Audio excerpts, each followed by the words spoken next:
Hello दोस्तों, नमस्कार। एक बार फिर से मेरे YouTube चैनल पर आपका स्वागत है। आशा करता हूँ कि आप सब लोग बढ़िया होंगे।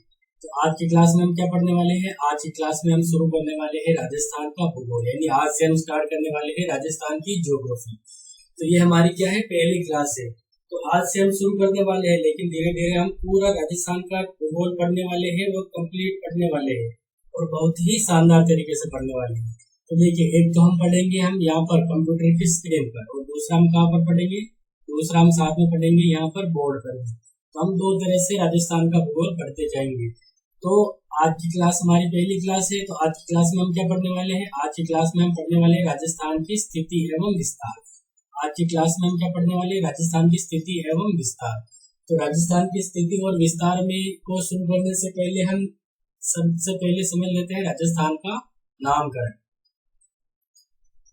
तो राजस्थान का नामकरण हम सबसे पहले समझ लेते हैं।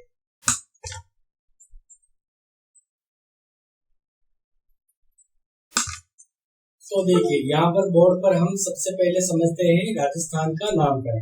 तो देखिए, राजस्थान का नामकरण में सबसे पहले हम देखते हैं कि राजस्थान का सबसे पहले नाम क्या मिलता है। राजस्थान का सबसे पहले नाम मिलता है राजस्थानियादित्व। क्या नाम मिलता है? राजस्थानियादित्व। तो ये नाम किसने दिया था? ये नाम मिलता है बसंतगढ़ शिलालेख में। एक शिलालेख का है जिसका क्या नाम है? बसंतगढ़ शिलालेख। बसंतगढ़ शिलालेख में ये नाम मिलता है। और ये शिलालेख किस जिले में है? ये है सिरोही में। सिरोही में एक मंदिर है खिमली माता।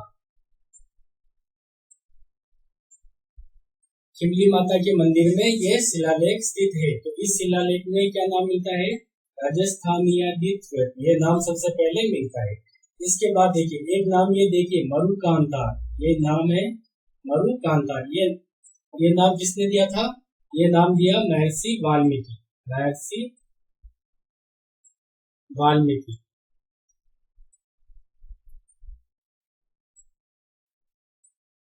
महर्षि वाल्मीकि ने मरुकांतार नाम दिया राजस्थान के लिए। और इसके बाद क्या नाम मिलता है? उसके बाद नाम मिलता है राजपूताना। क्या नाम मिलता है?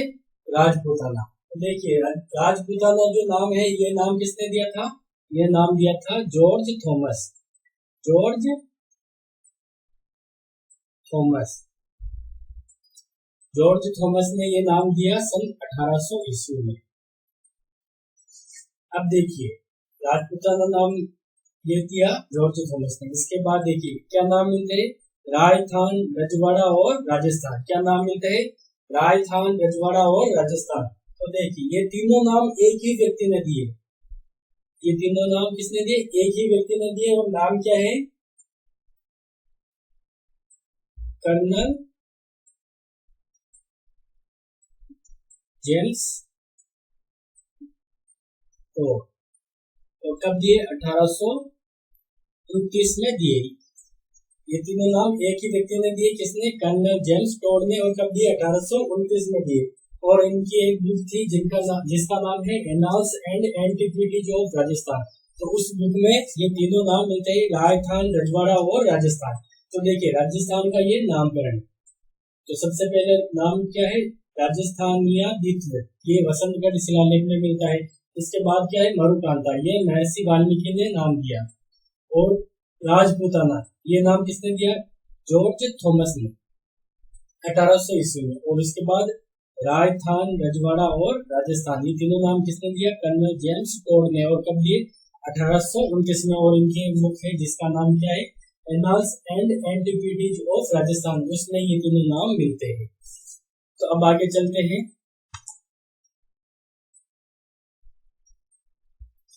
यहाँ पर देखिए, यहाँ पर राजस्थान का नामकरण। तो यहाँ पर मैंने भी जो समझाया वही लिखा है। यहाँ पर ये नोट, यहाँ से आप नोट्स बना सकते हैं। तो देखिए, जो बसंतगढ़ शिलालेख है वो कहाँ पर है? खिमली माता के मंदिर में है। और राजस्थानियादित्व नाम मिलता है इसमें। और मरुकांतार नाम किसने दिया? रामायण में महर्षि वाल्मीकि ने मरुकांतार नाम दिया। और जॉर्ज थॉमस, उन्होंने क्या नाम दिया? राजपूताना नाम दिया। क्या नाम दिया? राजपूताना। और कब दिया? 1800 ईस्वी में। अब देखिए, यहाँ पर अगर आप थोड़ा डिटेल में और जाना चाहो तो यहाँ पर और पढ़ सकते हैं कि विलियम फ्रैंकलिन विलियम फ्रैंकलिन ने 1805 में जॉर्ज थॉमस के ऊपर एक बुक लिखी। उसका बुक का क्या नाम है? बुक किसने लिखी? William Franklin. किसने लिखी? William Franklin. विलियम फ्रैंकलिन ने कब लिखी बुक? 1805 में लिखी। कब लिखी? 1805 में लिखी। और देखिए, और उस बुक का नाम क्या है? बुक का नाम है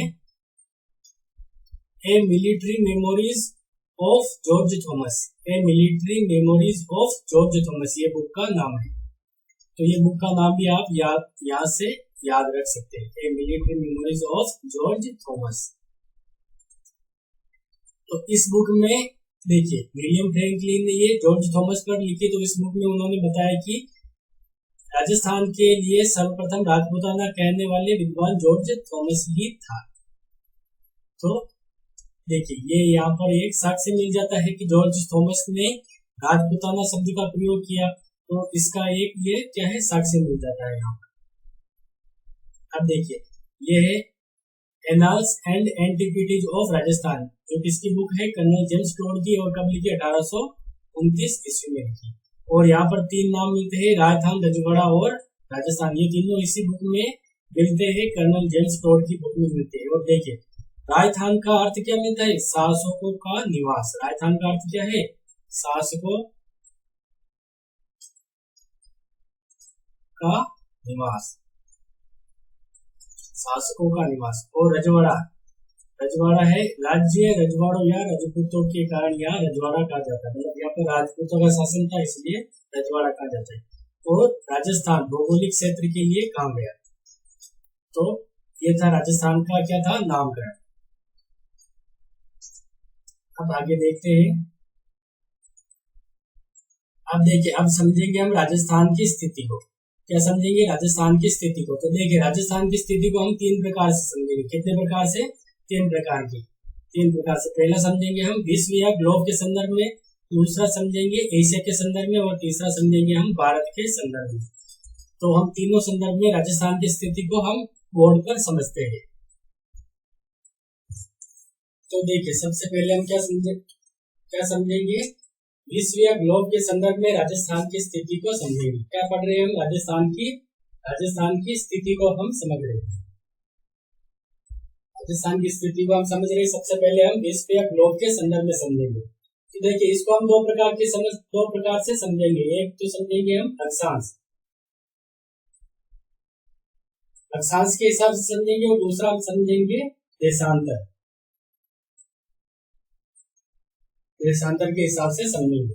तो देखिए, अक्षांश के हिसाब से समझते हैं। माना कि ये क्या है? ग्लोब है। ये क्या है? ग्लोब। तो इसके बीच में जो ये समानांतर लाइन है, ये जो इसके बीच से जाती है, इसको बोलते हैं 0 डिग्री अक्षांश रेखा। ये क्या है? 0 डिग्री अक्षांश रेखा है।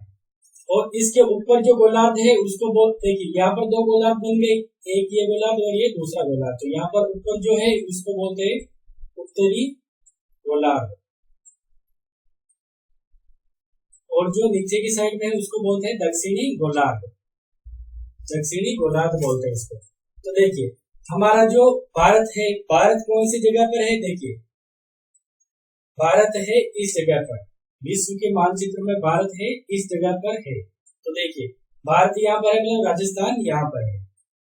तो राजस्थान कौन से अक्षांश के हिसाब से कौन से गोलार्ध में है? उत्तरी गोलार्ध में। अक्षांश के हिसाब से कौन से गोलार्ध में हो गया? उत्तरी गोलार्ध में। यहाँ पर देखिए, अक्षांश के हिसाब से कौन सी स्थिति होगी? राजस्थान की उत्तरी गोलार्ध में। यहाँ पर लिख देता हूं मैं, उत्तरी गोलार्ध। ठीक है। अब समझेंगे हम देशांतर के हिसाब से। तो देखिए, ये माना कि ये क्या है? ग्लोब है। और इसको यहां से देखिए, ये जो लाइन है ये कौन सी रहेगा? ये है 0 डिग्री देशांतर। ये है 0 डिग्री देशांतर रेखा है।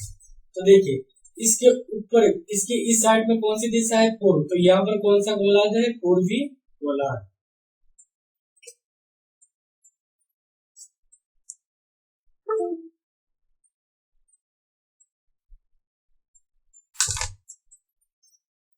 और इस साइड में कौन सी दिशा है? पश्चिम। तो ये कौन सा गोलार्ध है?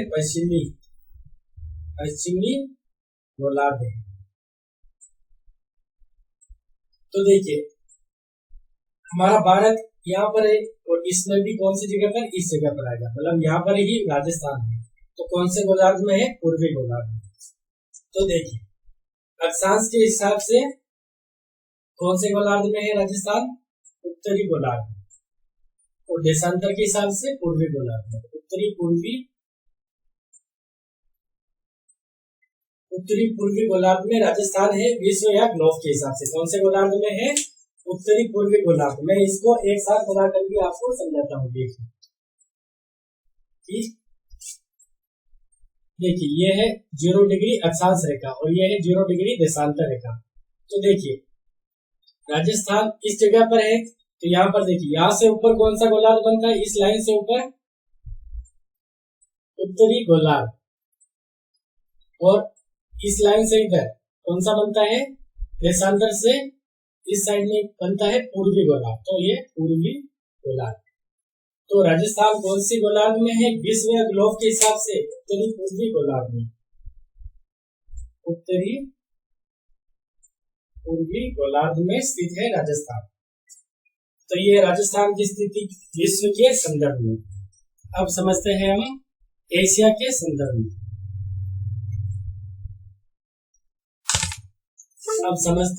एशिया के संदर्भ में। तो देखिए ये माना कि मैंने बनाया एक एशिया का नक्शा।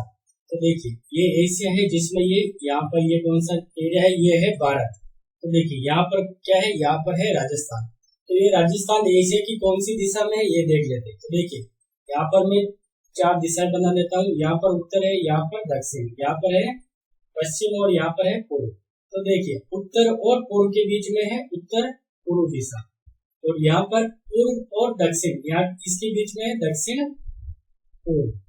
और यहाँ पर कौन सी दिशा है? यहाँ पर है दक्षिण पश्चिम, और यहाँ पर है उत्तर पश्चिम। तो देखिए जब हम दिशा लिखते हैं तो दिशा में सबसे पहले हम या तो उत्तर लिखेंगे और या दक्षिण। दिशा में सबसे पहले उत्तर या दक्षिण लिखेंगे, बाद में पूर्व या पश्चिम आएगा। जैसे यहाँ पर है ये पूर्व और दक्षिण के बीच में, तो पहले दक्षिण आएगा फिर पूर्व आएगा। यहाँ पर है तो पहले दक्षिण आएगा फिर पश्चिम आएगा। यहाँ पर उत्तर पहले और यहाँ पर भी उत्तर पहले। तो ऐसे हम नाम लिखते हैं। तो देखिए यहाँ पर हम बनाते हैं, इसको भी 4 भागों में बांटते हैं। तो देखिए एशिया की कौन सी दिशा में है? राजस्थान। तो एशिया की कौन सी दिशा? देखिए ये वाली दिशा कौन सी है? ये वाली दिशा है दक्षिण पश्चिम। तो एशिया की कौन सी दिशा में राजस्थान? दक्षिण पश्चिम। एशिया की दक्षिण पश्चिम दिशा में राजस्थान स्थित है। अब देखिए भारत में कौन सी जगह पर है? भारत में इस जगह पर है राजस्थान। तो देखिए भारत में कौन सी दिशा में है? तो देखिए हम यहाँ पर खींच लेते हैं, ये है, इसको भी हमने 4 भागों में बांट दिया। अब कौन सी दिशा में? इस दिशा में। ये कौन सी दिशा है? ये वाली दिशा है। कौन सी दिशा है? उत्तर पश्चिम दिशा में। यानी भारत की कौन सी दिशा में है? उत्तर पश्चिम। भारत के उत्तर पश्चिम दिशा में राजस्थान है। तो हमने तीनों संदर्भ में देख लिया है कि विश्व के संदर्भ में उत्तर पूर्व में, और एशिया के संदर्भ में दक्षिण पश्चिम में, और भारत के संदर्भ में उत्तर पश्चिम में। तो हमने ये तीनों संदर्भ में राजस्थान की स्थिति को हमने देख लिया है। अब हम चलते हैं हमारी कंप्यूटर की स्क्रीन पर सीधा।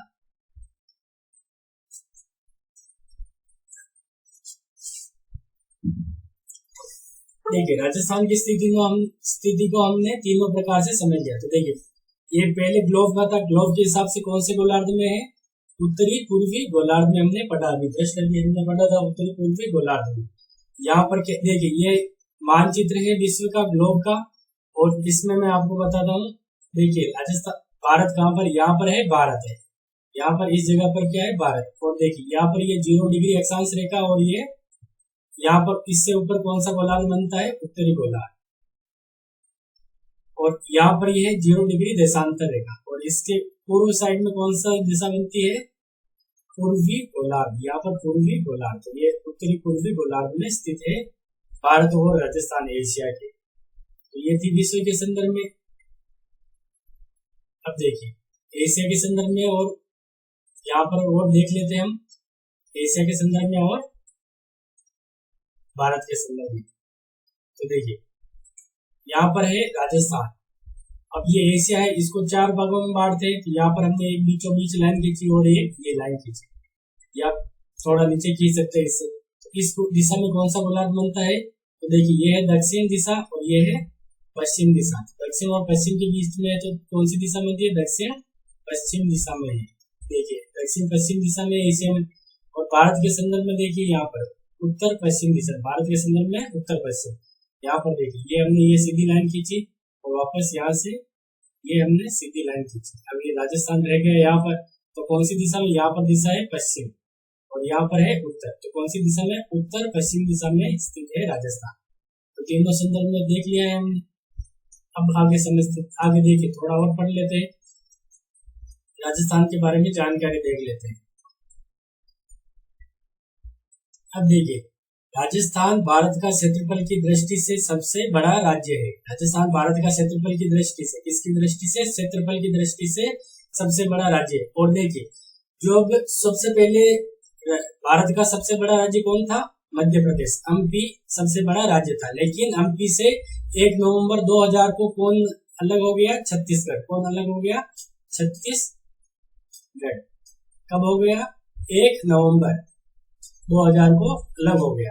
तो उसके बाद से एमपी क्या हो गया? छोटा हो गया और राजस्थान सबसे बड़ा राज्य हो गया। अब देखिए इसकी राजधानी, राजस्थान की राजधानी क्या है? जयपुर।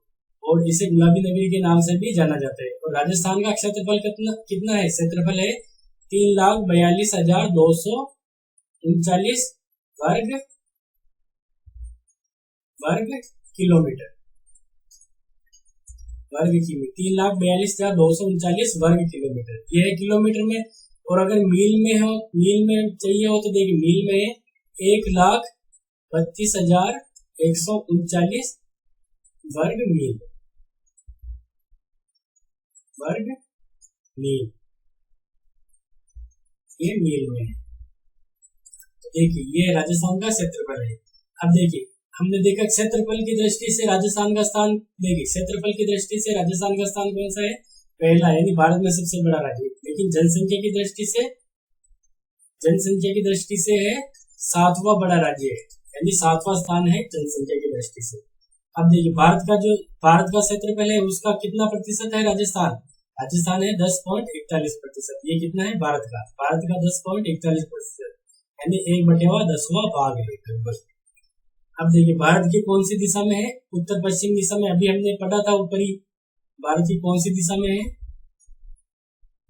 उत्तर पश्चिम दिशा में। अब देखिए भारत का क्षेत्रफल कितना है? लगभग 32 लाख ऊपर है कुछ। और राजस्थान का क्षेत्रफल कितना है? 3,42,000। तो देखिए यहाँ पर है 32 लाख और यहाँ पर कितना है? 3 लाख। तो देखिए यहाँ पर ये भारत के क्षेत्रफल का कितना है? लगभग 10% है, लगभग 10%।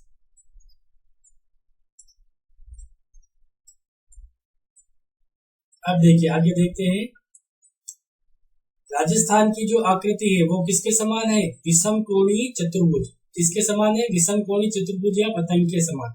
ऐसा क्यों कहा गया है? क्योंकि इसकी, देखिए ये है राजस्थान, मान लेते हैं ये है राजस्थान। तो देखिए इसकी जो है लंबाई की तुलना में क्या है? इसकी चौड़ाई ज्यादा है। लंबाई की तुलना में क्या है? चौड़ाई ज्यादा है, इसलिए इसको विषम कोणीय चतुर्भुज, इसको देखिए इसलिए इसको पतंग के समान माना है। और विषम कोणीय इसलिए माना है कि इसके जो विकर्ण भी क्या है? असमान। एक विकर्ण बड़ा है और एक छोटा है, तो इसलिए इसको विषम कोणीय चतुर्भुज और पतंग के समान इसकी आकृति मानी गई। अब देखिए इसकी जो स्थलीय सीमा है, राजस्थान की स्थलीय सीमा वो कितनी है? 5,920 किलोमीटर। ये है राजस्थान की चारों ओर की सीमा है।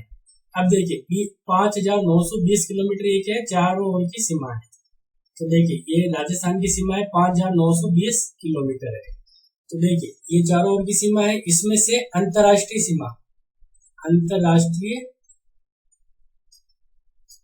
सीमा वो किसके साथ लगती है? पाकिस्तान के साथ लगती है। और वो कितनी है? वो है लगभग 1,070 किलोमीटर।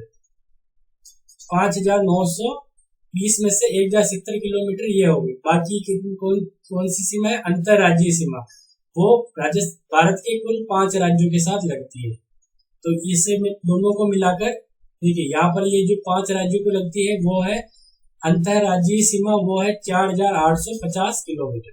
तो इन दोनों को मिलाकर कितना बनता है? इनको दोनों को मिलाकर 5,920 किलोमीटर बनता है। ये हम एक सारा वापस पढ़ने वाले हैं एक एक करके। अब देखिए, राजस्थान के पूर्व में गंगा यमुना नदियों के वृहद मैदान। देखिए यहाँ पर ये देखिए, जैसे ये राजस्थान की पूर्व दिशा में कौन क्या है? गंगा यमुना के मैदान है। और दक्षिण दिशा में यहाँ पर क्या है? मालवा का पठार है। और उत्तर व उत्तर पश्चिम दिशा में सतलज व्यास नदियों के मैदान है। यहाँ पर देखिए, यहाँ पर राजस्थान के ऊपर कौन से जिला रहते हैं? पंजाब हरियाणा, पंजाब से होते हुए सतलज व्यास नदियों के मैदान है। और पश्चिम में पाकिस्तान, ये है पश्चिम में यहाँ पर क्या है? पाकिस्तान है। तो ये राजस्थान की चारों ओर की दिशा है। देखिए, यह भूखंड विश्व के प्राचीनतम मध्यजीवी महाकल्प के पेंजिया भूखंड के दक्षिणी भाग गोंडवाना लैंड का अवशिष्ट है। गोंडवाना लैंड का अवशिष्ट है। ये सारा हम आगे ये वाली जो चीज है लास्ट में पढ़ा, ये हम भौतिक प्रदेश में पढ़ने वाले हैं। अब आगे चलते हैं। राजस्थान का विस्तार। राजस्थान का विस्तार देखिए, राजस्थान की स्थिति हमने देख ली थी। अब देखते हैं राजस्थान का विस्तार। तो देखिए, राजस्थान के विस्तार को हम बोर्ड पर समझते हैं। तो देखिए, राजस्थान के विस्तार को समझने से पहले मैं आपको देखिए ये बता देता हूँ। जैसे ये हमारा क्या है? ग्लोब। और यहाँ पर जो ऐसी लाइन आएगी समानांतर, वो उसको बोलेंगे अक्षांश, अक्षांश रेखा। तो ये है 0 डिग्री अक्षांश रेखा, और राजस्थान के बीच वाली रेखा जो 0 डिग्री अक्षांश। और राजस्थान इसके उत्तर में है, यानी उत्तरी गोलार्ध में है। तो राजस्थान के साथ जो भी लगेगी वो कौन सी रेखा होगी? उत्तरी अक्षांश। राजस्थान के साथ लगने वाली रेखाएं कौन सी होगी? उत्तरी अक्षांश रेखाएं होगी। और देखिए, ये तो होगा अक्षांश रेखा के बारे में, यानी जितने भी डिग्री की लाइन लगेगी, यहाँ पर लगेगी एक तो, और एक यहाँ पर, तो उसके साथ क्या लगेगा? उसके साथ लगेगा उत्तरी अक्षांश। और अब देखिए, देशांतर में कौन से गोलार्ध में है? पूर्वी गोलार्ध में। तो उसके साथ क्या लगेगा? पूर्वी देशांतर। देशांतर में क्या लगेगा? देखिए, यहाँ से इस साइड में है तो पूर्वी देशांतर, और अगर इस साइड में होता राजस्थान तो क्या लगता है? पश्चिमी देशांतर। और यहाँ पर होता तो यहाँ पर दक्षिणी अक्षांश लगता है। अब देखिए, राजस्थान की स्थिति को देख लेते हैं। सबसे पहले किसके हिसाब से देखते हैं? अक्षांश के हिसाब से। किसके हिसाब से? अक्षांश, यानी ये जो समानांतर लाइन आती है। तो देखिए, जैसे यहाँ पर अक्षांश रेखा आती है, वो यहाँ पर स्पर्श करती है, ये अक्षांश रेखा। ये कितने डिग्री अक्षांश रेखा है? यह है 23 डिग्री और 03 मिनट। 23 डिग्री 03 मिनट उत्तरी अक्षांश। 23 डिग्री 3 मिनट उत्तरी अक्षांश। यहाँ पर देखिए, मैंने बताया कि क्या लगेगा? उत्तरी अक्षांश। और यहाँ पर क्या है? यहाँ पर है 30 डिग्री 12 मिनट उत्तरी अक्षांश। तो देखिए, राजस्थान का विस्तार कितना है? 23 डिग्री 3 मिनट उत्तरी अक्षांश से 30 डिग्री 12 मिनट उत्तरी अक्षांश तक है। अब देखिए, यहाँ पर जो बिंदु है उसको बोलते हैं कोणा गांव। यहाँ पर गांव कौन सा है? कोणा गांव। और तहसील कौन सी है? गंगानगर।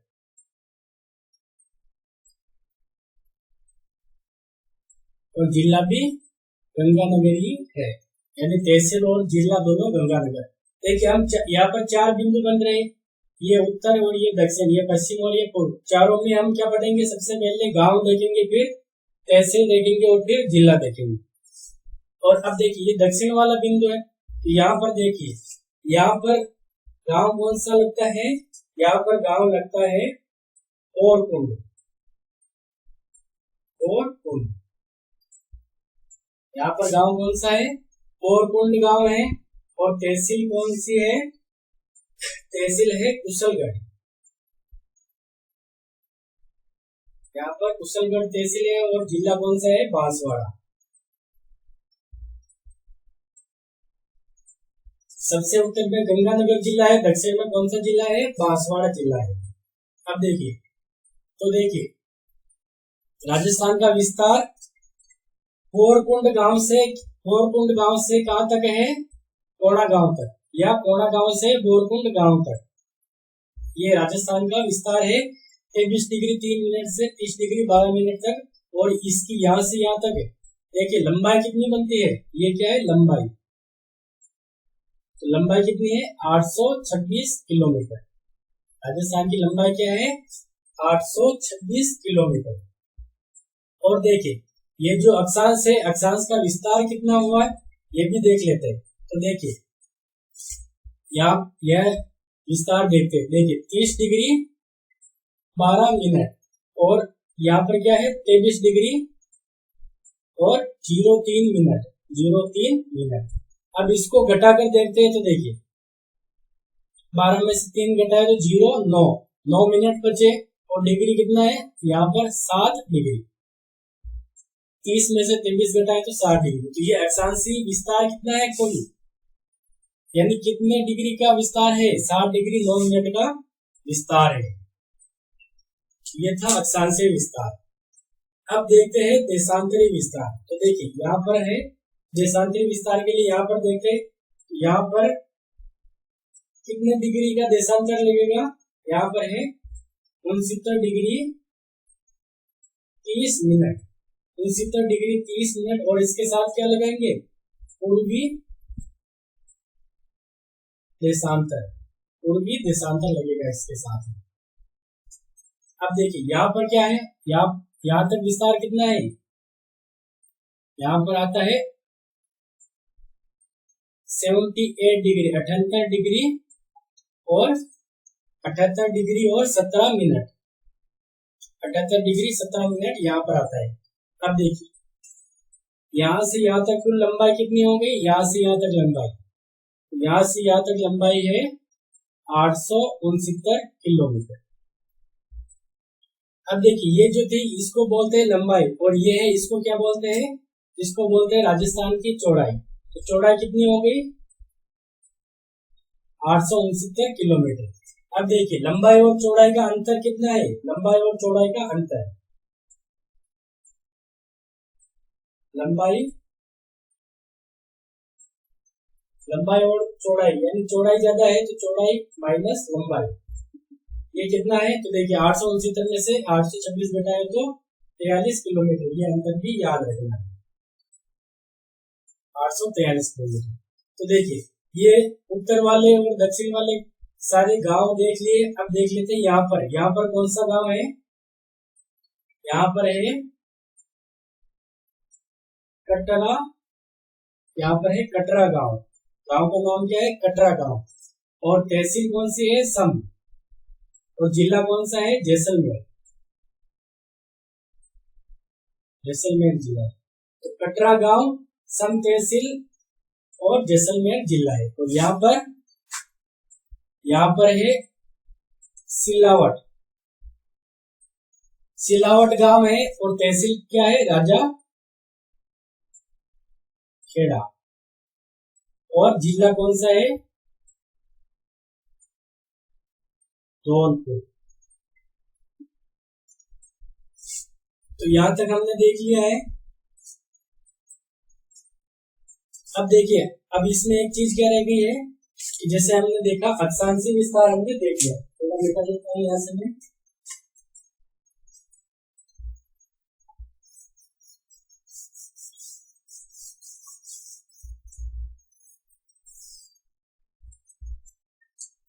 अक्षांशीय विस्तार। अक्षांशीय विस्तार कितना था? कुल कितने डिग्री का अंतर था? उत्तर से दक्षिण तक 60 डिग्री 09 मिनट। अब देशांतर, देशांतर का विस्तार देख लेते हैं। तो देखिए देशांतर का विस्तार देखने के लिए क्या करते हैं, यहाँ पर 78 डिग्री 17 मिनट, 78 डिग्री 17 मिनट, और इसमें से क्या घटाना है 69 डिग्री और 30 मिनट। तो इसको घटाएंगे, 7 में से 0 घटाया तो 7। अब देखिए 1 में से 3 घटता नहीं, तो इधर से इधर लेंगे। अब देखिए ये डिग्री है, साधारण, ये साधारण बाकी नहीं है, ये डिग्री है, तो इस हिसाब से घटाएंगे। तो देखिए जब 1 डिग्री उधर मिनट में जाएगा तो यहाँ पर कितना बनेगा, यहाँ पर बनेगा 6 और यहाँ पर 60 बनेगा। तो देखिए जब यहाँ से 1 कम किया, यहाँ से 1 हटा के उधर दिया, जैसे यहाँ से 8 में से 1 घटाए 7 और 1 डिग्री इधर दिया, यहाँ पर कितने आएगा 6 आएगा। 6 और 1 कितना हो गया 7, 7 में से 3 घटाए तो 4, ये तो हो गए मिनट। अब डिग्री कितने बचे, 77 में से 69 घटाए तो 8 डिग्री, तो 8 डिग्री 47 मिनट। ये है देशांतरी विस्तार। तो देशांतरी विस्तार कितना है 8 डिग्री 47 मिनट। अब देखिए माना कि सूर्य की किरणें यहाँ पर कौन से गांव में है, सिलावट गांव में, पूर्व में सिलावट गांव में सूर्य की किरणें पहुंच रही है सुबह सुबह। अब ये किरणें यहाँ पर पहुंचे, यहाँ से यहाँ तक पहुंचने में कितना समय और लगेगा, यानी यहाँ पर सूर्योदय हुआ है, जस्ट अभी हुआ है, तो यहाँ से यहाँ तक सूर्योदय होने में कितना समय का अंतर आ जाएगा। तो देखिए यहाँ से यहाँ तक होने में, देखिए यहाँ पर यहाँ से यहाँ तक कितने डिग्री का अंतर आ गया है, 8 डिग्री 47 मिनट।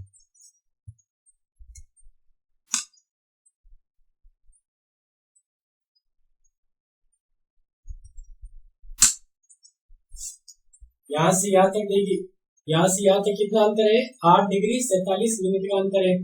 तो देखिए 1 डिग्री को पार करने में सूर्य की किरणें कितना समय लेती है, 4 मिनट, 4 मिनट का समय लेते हैं सूर्य की।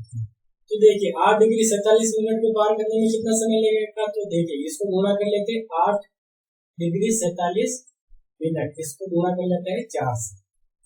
तो देखिए 4 को अगर 8 से गुणा करेंगे तो डायरेक्ट क्या आएगा, हमारे मिनट में आएगा समय।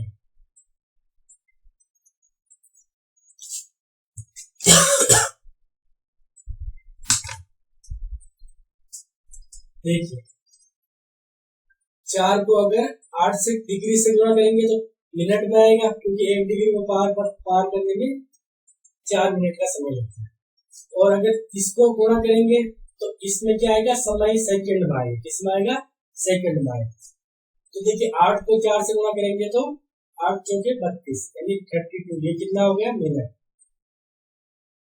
प्लस अब क्या बचा है, 47 को 4 से गुणा करेंगे तो ये आ गए हमारे सेकंड।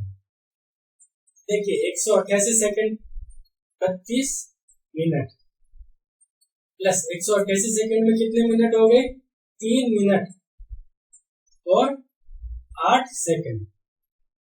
तो समय कितना हो गया, देखिए 32 और 3 33 मिनट 8 सेकंड। ये हमारा समय, ये हमें याद रखना कि देखिए सूर्य की किरणें यहाँ पर पहुंच गई है, यहाँ पर सूर्य की किरणें पहुंच गई, तो यहाँ पर पहुंचने में कितना समय लगेगा, और 33 मिनट 8 सेकंड। ये इतना टाइम ज्यादा लगेगा, क्योंकि यहाँ पर कितने डिग्री का अंतर है दोनों के बीच, 8 डिग्री 47 मिनट का अंतर है, ये ध्यान रखना। और यहाँ से यहाँ तक कितने डिग्री का अंतर है, 7 डिग्री 09 मिनट का अंतर है। और देखिए चारों ओर के गांव के नाम याद रखना है। यहाँ पर कौन सा गांव है, कोणा, यहाँ पर गांव है बोरकुल, और यहाँ पर क्या है, यहाँ पर है कटरा। देखिए यहाँ पर और यहाँ पर याद रख सकते हैं कटरा, और यहाँ पर क्या है सिलावट। देखिए कटरा यानी यहाँ पर क्या है, यहाँ पर कट रहा है, और उसकी यहाँ पर क्या हो रही है, सिलाई हो रही है। यहाँ पर कट रहा है और यहाँ पर सिलाई हो रही है, तो ऐसे याद रख सकते हैं। और उत्तर में जिला है गंगानगर, और दक्षिण में है बांसवाड़ा, यहाँ पर है जैसलमेर, और यहाँ पर है धौलपुर। तो ये चीजें आपको समझ में आ गई होगी। अब देखिए इसमें एक चीज और रह गई है, वो आपको बता देता हूँ। यहाँ पर विकर्ण बता देता हूँ कि जैसे ये यहाँ से यहाँ तक, ये वाला विकर्ण कौन सा है, ये एक तो ये विकर्ण है और एक ये वाला विकर्ण। तो देखिए ये वाला विकर्ण कौन सा है, ये है उत्तर पश्चिम। देखिए ये उत्तर पश्चिम दिशा से दक्षिण पूर्व, ये उत्तर पश्चिम से दक्षिण पूर्व ये विकर्ण, इसकी लंबाई कितनी है 850 किलोमीटर। और ये जो विकर्ण है इसकी ये जो है ये है दक्षिण पश्चिम से उत्तर पूर्व या उत्तर पूर्व से दक्षिण पश्चिम, ये इस विकर्ण की लंबाई है 784 किलोमीटर, ये दोनों विकर्ण। तो देखिए ये विकर्ण बड़ा है ये वाला और ये विकर्ण छोटा है, ये दोनों विकर्ण की लंबाई भी आपको याद रखनी है। तो ये मैंने काफी एक ही स्लाइड में काफी यानी एक ही जगह बहुत सारी चीजें बता दी है। अब हम सीधा अपनी स्क्रीन पर चलते हैं। तो देखिए हम अपनी कंप्यूटर की स्क्रीन पर आ गए। यहाँ पर देखिए मैं ये विकर्ण बता रहा था लास्ट में कि ये कौन सी दिशा है, ये उत्तर पश्चिम। तो ये उत्तर दिशा है, ये दक्षिण, ये है पश्चिम और ये है पूर्व। तो ये दिशा है उत्तर और पश्चिम। उत्तर पश्चिम दिशा से दक्षिण पूर्व ये विकर्ण है 850 किलोमीटर। और ये विकर्ण है कौन सा है, ये उत्तर पूर्व से दक्षिण पश्चिम, ये विकर्ण कितना है 800, ये है 784 किलोमीटर, यानी ये विकर्ण छोटा है, ये ध्यान रखना। अब ये सारी चीजें मैंने बता दी। जैसे देखिए लंबाई कितनी है 800, ये वाली लंबाई है 826 किलोमीटर, चौड़ाई कितनी है 869 किलोमीटर, दोनों का अंतर कितना है 43 किलोमीटर, लंबाई चौड़ाई का अंतर 43 किलोमीटर है। और ये समय में अंतर कितना आता है 35 मिनट 8 सेकंड, कैसे आता है वो मैंने बता दिया है। तो ये हमने सारा पढ़ लिया है। अब आगे चलते हैं। अब देखिए कर्क रेखा के बारे में देखते हैं। कर्क रेखा देखिए यहाँ पर थोड़ा हम कर्क रेखा के बारे में देख लेते हैं। कर्क रेखा के बारे में आगे और भी देखेंगे, लेकिन थोड़ी जानकारी यहाँ पर देख लेते हैं। राजस्थान में कर्क रेखा की लंबाई कितनी है 26 किलोमीटर।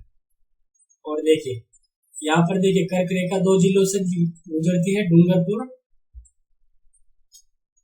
और बांसवाड़ा। डूंगरपुर और बांसवाड़ा 2 जिलों से कर्क रेखा गुजरती है। अब देखिए राज्य में डूंगरपुर जिले की दक्षिणी सीमा से होती हुई बांसवाड़ा जिले के लगभग मध्य से गुजरती है। तो देखिए डूंगरपुर की तो सीमा को स्पर्श करती है, लेकिन बांसवाड़ा के मध्य से, बिल्कुल मध्य से, ये बांसवाड़ा जिसके मध्य से गुजरती है। बांसवाड़ा शहर कर्क रेखा से राज्य का सर्वाधिक नजदीक स्थित शहर है। कर्क रेखा के उत्तर में होने के कारण जलवायु की दृष्टि से राज्य का अधिकांश भाग उपोष्ण या शीतोष्ण कटिबंध में स्थित है। देखिए जैसे ये पूरा राजस्थान, ठीक है, कर्क रेखा बिल्कुल यहाँ से गुजरती है, यानी पूरा राज्य, लगभग पूरा राज्य कर्क रेखा की कौन सी दिशा में है, उत्तर दिशा में स्थित है। तो देखिए कर्क रेखा के उत्तर दिशा में होने के कारण जलवायु कौन सी है, उपोष्ण या शीतोष्ण कटिबंध की जलवायु है। बांसवाड़ा जिले का अधिकांश भाग उष्ण कटिबंध में है। बांसवाड़ा जो है वो कर्क रेखा पर स्थित है, तो उष्ण कटिबंध में है इसका अधिकांश भाग। तो ये हमारी फर्स्ट क्लास थी। आज की क्लास में इतना ही। आगे की क्लास में हम पढ़ेंगे अंतर्राष्ट्रीय सीमा के बारे में पढ़ेंगे और अंतर्राज्यीय सीमा, विभिन्न राज्यों से लगने वाली सीमा के बारे में हम पढ़ने वाले हैं। तो हमारी क्लासेस बहुत ही शानदार होने वाली है। मैंने बहुत ही मेहनत करके अच्छे नोट्स बनाए हैं, तो आप चैनल पर बने रहिए। और ये जो हमने लास्ट में पढ़ा कर्क रेखा के बारे में, इसको हम वापस पढ़ेंगे एक बार। इसमें थोड़ी जानकारी बाकी है, अभी यहाँ पर ये पूरी जानकारी नहीं हुई। तो आज की क्लास में इतना ही। और अभी तक आपने चैनल को सब्सक्राइब नहीं किया तो जल्दी से सब्सक्राइब कर लीजिए और अपने दोस्तों को भी शेयर कीजिए। धन्यवाद।